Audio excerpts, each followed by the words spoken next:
जो व्यक्ति आलस्य के कारण अपने समय को नष्ट करता है, एक दिन वही समय उस व्यक्ति को नष्ट कर देता है।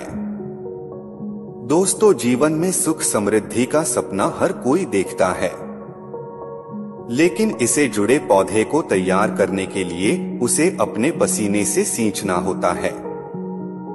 हर आदमी जीवन में कुछ ना कुछ बनना चाहता है, कुछ करने को सोचता है, अपना जीवन में कुछ बड़ा हासिल करना चाहता है। जब कुछ बड़ा करने को सोचता है तो अपने अंदर जोश भी भर आता है, लेकिन जब करने की बारी आता है तो आज करूंगा कल करूंगा यह सोचकर समय बर्बाद करता है। आलस्य के कारण कभी शुरुआत ही नहीं करता। दोस्तों, एक बात याद रखना, आलस्य से बड़ा व्यक्ति का कोई दूसरा शत्रु नहीं होता, और यह एक ऐसा अवगुण होता है जिसके आते ही व्यक्ति का पतन प्रारंभ हो जाता है। तो आइए जानते हैं गौतम बुद्ध की इस कहानी के माध्यम से आलस्य आने का मुख्य कारण और आलस्य से छुटकारा पाने के कुछ उपाय। दोस्तों, अगर आप इस उपाय को समझ लिया तो आलस्य आपको छू भी नहीं पाएगा, इसीलिए कहानी को आखिरी तक जरूर सुने। एक बार गौतम बुद्ध अपना आश्रम में बैठे हुए थे और उनके शिष्यों आश्रम के कार्य में लगे थे। तभी वहां पर एक आदमी आया। वो आदमी अपने आलसीपन से बहुत ज्यादा परेशान था। आलसी आदमी गौतम बुद्ध से बोला, महात्मा जी मेरी मदद कीजिए। गौतम बुद्ध बोले, क्या मदद चाहते हो बालक? आलसी आदमी बोला, महात्मा जी मैं कुछ करने के लिए सोच तो लेता हूँ, लेकिन वो काम शुरुआत ही नहीं कर पाता हूँ। अगर शुरुआत कर भी लेता हूँ तो सही ढंग से मेरे से नहीं होता, और वो काम आधा अधूरा छोड़ देता हूँ। कोई भी काम करता हूँ तो काम में मन नहीं लगता। मेरा घर वाले और आसपास के लोग मुझे हमेशा ताना मारते हैं, कहते हैं कि तू आलसी है, जिंदगी में कुछ कर नहीं पाएगा। इसलिए मैं अपने आलस्य से बहुत ज्यादा परेशान हूँ।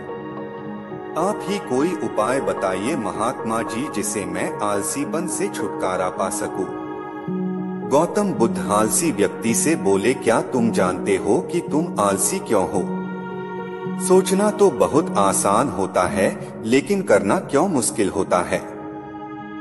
आलसी व्यक्ति बोला, भगवान इतनी बुद्धि तो मुझ में नहीं है, आप ही मुझे इस समस्या के बारे में जानकारी दीजिए। गौतम बुद्ध बोले, आलस्य एक मानसिक अवस्था है, एक विचार है, जिसे जाने अनजाने में हम खुद ही जन्म देते हैं। आलस्य दो मूलभूत कारणों की वजह से ही जन्म लेता है, एक है शारीरिक और दूसरा है मानसिक। शारीरिक कारणों में पहला कारण है हमारी दिनचर्या। जब तक हमारी दिनचर्या सही नहीं होगी आलस्य आता रहेगा। जैसे गलत तरह का भोजन।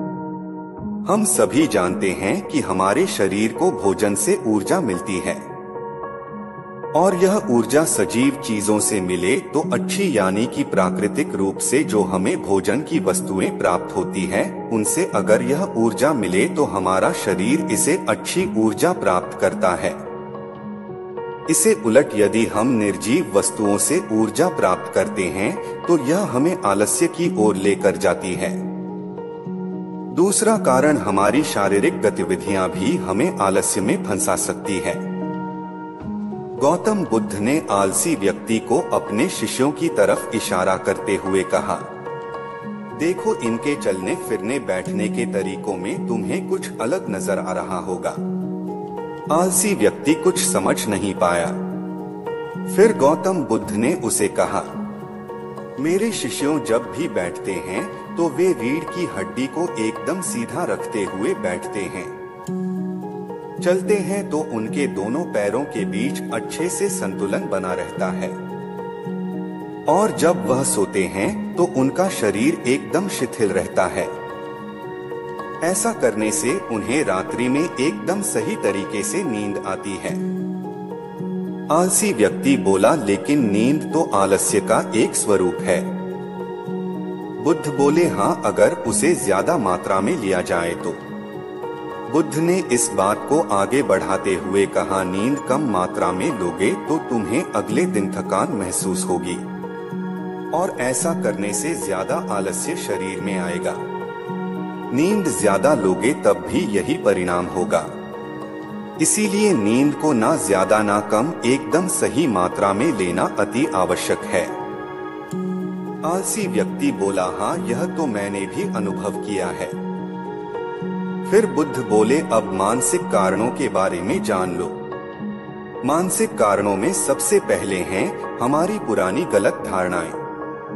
अक्सर ऐसा होता है कि हम पहले जिन कामों में असफल हो चुके हैं उसे लेकर हमारे अंदर ऐसी भावनाएं बन जाती है कि हम उस काम में हमेशा असफल होते रहेंगे, जिस वजह से हमें उस काम को करने में आलस आता है। ऐसी धारणाओं से छुटकारा पाने का एकमात्र उपाय यह है कि हमें अपने मन को यह समझाना चाहिए कि पिछली बार हम जब उस काम में असफल हुए थे तो हम उसके बारे में बहुत कम जानते थे। अब हम उस काम के बारे में ज्यादा जानते हैं, क्योंकि असफल होने के बाद हम उसे काफी कुछ सीखे हैं और अब पहले से ज्यादा अनुभूति भी है और इस बार तैयारी भी पहले से बेहतर है। बुद्ध बोले, दूसरा कारण है आलसी और कामचोर लोगों की संगत। कई बार ऐसा होता है कि हम आलसी नहीं होते, मगर जिनके साथ हम रहते हैं हम उन जैसे बनने लगते हैं। इसे छुटकारा पाने का उपाय बहुत सरल है। कामचोर और आलसी व्यक्तियों से दूर रहो। ऐसे व्यक्तियों की संगत में रहो जो अपने काम को बड़ी लगन से करते हैं और तुम्हें कुछ सिखा पाए। गौतम बुद्ध ने तीसरा कारण बताते हुए कहा, यह कारण आलस्य के लिए सबसे बड़ा कारण है। काम को कल पर टालते रहना। यह कारण इतना शक्तिशाली है कि किसी भी व्यक्ति को बर्बाद कर सकता है। इसे बचने का सबसे आसान उपाय है, मन में यह सोचो कि अभी इस वक्त मेरा पास वो सब कुछ है जो मैं करना चाहता हूँ और मुझे ये काम अभी ही शुरू करना है, अभी नहीं तो कभी नहीं। यह सोचकर वो काम शुरू कर देना है। असफल होने के बाद भी वो काम बार बार करना, क्योंकि मान लो तुम किसी रेगिस्तान में फंस गए हो और तुम्हें प्यास लगी है तो तुम क्या करोगे? आलसी व्यक्ति बोला, मैं जल्दी ही रेगिस्तान के आसपास कोई गांव की तलाश करूंगा या ऐसी जगह की तलाश करूंगा जहां पर मुझे पानी मिल सके। गौतम बुद्ध बोले, अगर तुम्हें काफी देर ढूंढने पर भी पानी ना मिले तब तुम क्या करोगे? आलसी व्यक्ति बोला, मैं तब भी अपनी तलाश जारी रखूंगा, क्योंकि ऐसी परिस्थिति में मेरे पास कोई और दूसरा विकल्प तो होगा ही नहीं। गौतम बुद्ध बोले, बिल्कुल सही, और यही है मानसिक स्तर पर आलस्य का चौथा कारण, किसी भी निश्चित लक्ष्य का ना होना। यह भी आलस की ओर लेकर जाता है। अब गौतम बुद्ध ने पांचवें कारण के बारे में समझाते हुए कहा, कल्पना करें कि आपके पास बहुत सारे सोने के मुद्रा हैं, जिन्हें आपको एक स्थान से दूसरे स्थान तक ले जाना है। तुम चलते चलते थक जाते हो और किसी पेड़ के नीचे बैठ जाते हो और तभी तुम्हें दूर से तुम्हारी तरफ दौड़कर आ रहे डाकू दिखाई देते हैं, तो क्या तब भी तुम आलस करके वहीं बैठे रहोगे या ऐसी परिस्थिति में तुम वहां से उठकर दौड़ने लगोगे? आलसी व्यक्ति बोला, जी मुझे वहां से भागना ही पड़ेगा, अन्यथा मेरी जान और सोने के मुद्रा दोनों खतरे में पड़ जाएंगे। बुद्ध बोले, यानी कि तुम्हारे पास एक खास वजह होगी दौड़ने के लिए। यही है आलस्य का पांचवा कारण, किसी भी काम के लिए खास वजह का ना होना। आलसी व्यक्ति महात्मा बुद्ध की बातों से संतुष्ट हुआ। वह बोला, महात्मा जी, मैं अब आलस्य के बारे में सब कुछ जान चुका हूँ और अब मैं इन सभी कारणों पर काम करूंगा और अपने आलस्य को दूर भगा दूंगा।